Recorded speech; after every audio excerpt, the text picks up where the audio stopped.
Maranello, 21 juillet 1987. La presse mondiale est réunie. Un vieil homme de 89 ans, Enzo Ferrari, s'apprête à dévoiler ce qui sera son chant du cygne. Lorsqu'il tire le voile rouge, le monde s'arrête de respirer. Ce n'est pas une voiture, c'est une déclaration de guerre. Aileron démesuré, carrosserie percée devant, un intérieur dépouillé jusqu'à l'os. Elle ne cherche pas à être élégante, elle cherche à vous terrifier. Aujourd'hui, nous plongeons dans l'histoire de la voiture la plus brute, la plus pure et la plus légendaire de l'histoire de l'automobile. Voici la Ferrari F40.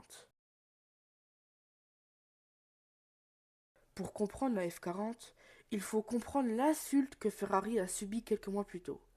En 1986, Porsche sort la 959. C'est un laboratoire roulant. 4 roues motrices, suspension active, ordinateur de bord, elle devient la voiture la plus rapide du monde. À Maranello, on enrage. Enzo Ferrari, que l'on surnomme Il Commendator, sent que sa fin approche.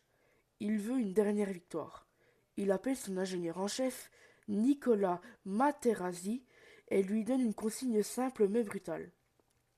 Faites-moi une voiture qui soit une véritable machine de course pour la route. Pas de gadgets, juste de la vitesse.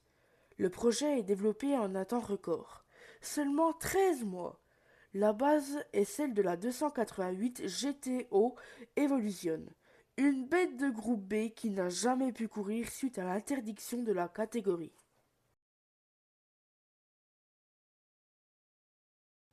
La F40 est une leçon de minimalisme.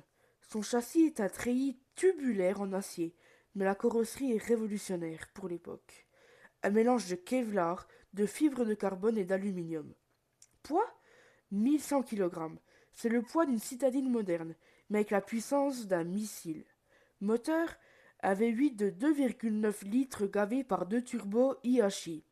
Puissance officiellement 478 chevaux. Officieusement, on dit que beaucoup dépassaient les 500. L'intérieur, c'est le désert. Pas de direction assistée, pas d'ABS, pas d'autoradio.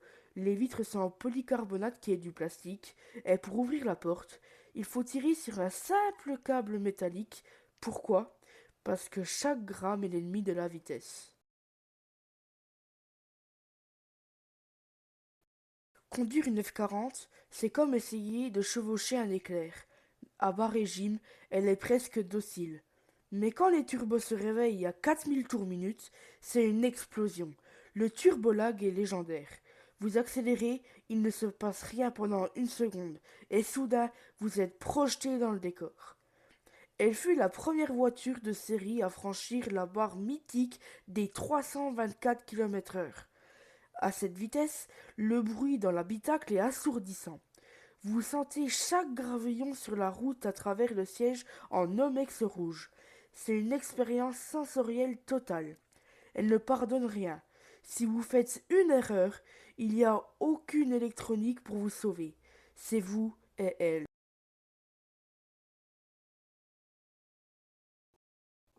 Au départ, Ferrari prévoyait de n'en produire que 400 exemplaires. Mais face à l'hystérie collective, 1311 sortiront finalement de l'usine jusqu'en 1992. Enzo Ferrari s'éteint en 1988, un an après le lancement. La F40 reste son dernier testament. Elle a défini ce qu'est une hypercar, avant même que le mot n'existe. Aujourd'hui, sa valeur dépasse souvent les 2,5 millions d'euros, mais pour les passionnés, elle est inestimable.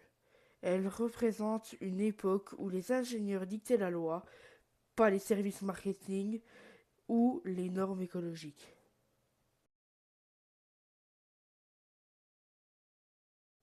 Finalement, si nous aimons tant la F40, c'est parce qu'elle nous rappelle que l'automobile, à son paroxysme, est une affaire d'émotion, de tripes et de cœur. Elle est et restera pour toujours la reine incontestée. Le dernier grand chef-d'œuvre d'Enzo Ferrari.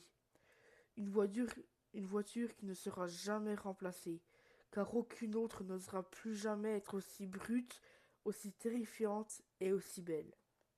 Aujourd'hui, nous vivons dans un monde d'assistance à la conduite, de voitures électriques silencieuses et performances aseptisée mesurée de 0 à 100 km/h par des ordinateurs. Dans ce contexte, la F-40 n'est pas seulement une légende, elle est une anomalie.